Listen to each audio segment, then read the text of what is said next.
Dear students, today we are going to learn 3.3 truth.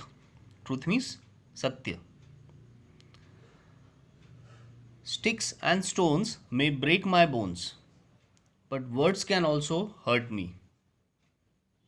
एखादी काठी किंवा एखादा दगड एखाद्या व्यक्तीचं हाड किंवा एखाद्या व्यक्तीला दुखापत करू शकतं. पण त्याच प्रकारे जर काही शब्द जे कटू आहे, जे खूप बिटर आहे, जे खूप जास्त त्रास देणार आहे, ते सुद्धा व्यक्तीला काय करू शकतात, खूप खूप मोठ्या प्रमाणात त्या व्यक्तीच्या मनाला आघात करू शकतात. They can also hurt the person. Okay. Stones and sticks break only skin. दगड किंवा एखादी जर काठी असेल तर ती त्या व्यक्तीच्या फक्त बाह्य शरीराला त्रास देते. But words are somewhat different. They hurt the mind as well as the heart of the person. They always follow. We remember those words again and again. While words are ghost that haunt me. पण शब्द एखाद्या भूताप्रमाणे असतात जे व्यक्तीला नेहमी पछाडतात. ते त्याचा पिच्छा सोडत नाही. म्हणजे जेव्हा जेव्हा तो व्यक्ती त्या शब्दांची आठवण त्या व्यक्तीला येते तेव्हा तेव्हा त्या व्यक्तीला काय होतं, खूप त्रास होतो, त्याला दुःख होतं. Okay. So that is the difference between sticks and stones. Sticks and stones काय करतात, व्यक्तीला फक्त दुखापत करतात. ती दुखापत एका पर्टिक्युलर काळानंतर आपण विसरतोही. पण शब्द, एखाद्या व्यक्तीने म्हटलेले, एखाद्या व्यक्तीने केलेला अपमान, एखाद्या व्यक्तीने बोललेले वाईट शब्द, we never forget. They always haunt us. They always make us worried again and again. आपण ते शब्द आठवल्यानंतर पुन्हा दुःखी होतो, पुन्हा चिंतेत पडतो. Okay. So that is the first stanza. In first stanza you can easily see over here the pattern is 4 lines. In each stanza you have, तुम्हाला तिथे 4 ओळींचा प्रत्येक एक स्टांजा दिसेल. In second stanza, slant and curve the forward sword. ज्या प्रकारे तलवार असते, तलवार जर तुम्ही बघितली तर ती थोडीशी स्लॅन्ट असते. स्लॅन्ट म्हणजे काय, लीन और स्लोप टू वन साइड, एका बाजूला वाकलेली. स्लॅन्ट थोडी तिरपी असते. अँड कर्व, कर्व म्हणजे ती सरळ एका रेषेत नसते, तिला हलकीशी अशी कमान असते, हलकीशी ती कर्व, हलकीशी ती अशी वाकलेली असते. Okay. So slant and curve the forward sword. शब्द जणू काही एखाद्या तलवारीसारखे एखाद्या व्यक्तीला त्रास देतात. जस्ट लाईक अ सोड. फॉर एक्झाम्पल, एखादी सोड एखाद्या व्यक्तीला जर लागली तर त्या व्यक्तीला काय होते, दुखापत होते. त्या व्यक्तीला जर सोड मारली तर ती त्या शरीरात आरपार जाऊ शकते, शिरू शकते. बरोबर आहे. Just like that the words are very brutal, the words are very sharp, the words are very you can say troublesome. They can hurt the person more than a sword or more than a stone or a stick.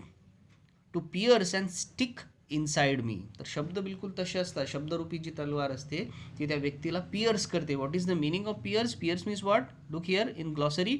Piers means stab और puncture. ठीक आहे. एखाद्या व्यक्तीला ती काय करते, शरीराच्या आत जाऊ शकते जर तलवार एखाद्या व्यक्तीला मारली तर. शब्दसुद्धा तसेच असतात. The words are just like that. They entered in our heart. ते आपल्या मनात शिरतात आणि ते आपल्या मनाला, आपल्या हार्टला, आपल्या पर्टिक्युलर हृदयाला हे खूप जास्त त्रास देतात. And stick inside me. आणि ते आतमध्ये गेल्यानंतर बाहेर जात नाही, ते आपल्या मनातच राहतात.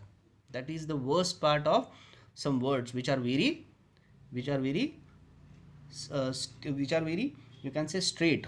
जे खूप सरळ सरळ एखादा व्यक्ती म्हणतो, एखादा व्यक्ती खूप कटू शब्द आपल्याला एकदम सरळ बोलतो, ते शब्द आपल्याला खूप त्रास देतात. बॅट्स अँड ब्रिक्स मे एक थ्रू बोन्स. बॅट, क्रिकेट खेळण्याची बॅट जी असते ती बॅट आपण बघतो. आणि ब्रिक, एखादी वीट जर असेल, मे एक थ्रू बोन्स. मे एक मीन्स दुखणे, दुखापत करणे, दुखवणे. बोन्स म्हणजे हाडं, ती आपल्या हाडाला दुखापत करू शकते जर बॅट लागली किंवा एखादी ब्रिक लागली तर. But words can mortify me. पण शब्द त्याही पलीकडे जाऊन काय करतात, but words are even more severe than that. What they do, they mortify me. What is the meaning of mortify over here? Make one feel ashamed and embarrassed. दुखापत झाली तर आपल्याला कधीही अशेम्ड वाटत नाही, स्वतःवर लाज वाटत नाही किंवा स्वतःला संकोच होत नाही. पण कधी कधी शब्द असं काही करतात की त्या व्यक्तीला one the person feel ashamed, त्याला स्वतःचीच लाज वाटते, एम्बॅरसमेंट होतं, त्याला कुठेतरी संकोचल्यासारखं होतं. So that is the worst part of words. Words can make the person ashamed, feel ashamed. Okay. Pain from words has left its scar. जे शब्द असतात आणि त्याचा जो पेन असतो, त्याची जी वेदना असते, has left its scar. Scar means what? A wound. Mark of wound, जखमीचं एखादं जे निशाण असतं ते, that is called scar. On mind and heart that's tender.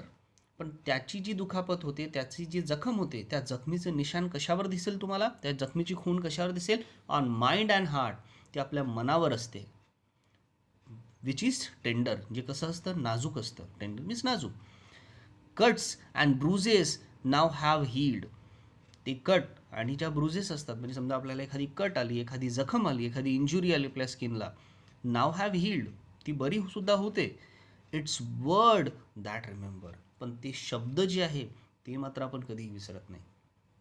काळाच्या ओघात आपल्याला जे मनाला दुःख झालं आहे ते दुःख आपण विसरतो सुद्धा, पण दुःख देणारे ते शब्द मात्र आपण कधीही विसरत नाही.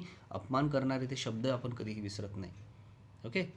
So this is our short poem which is very simple, and in this poem the poet has explained us the truth. Truth is always bitter.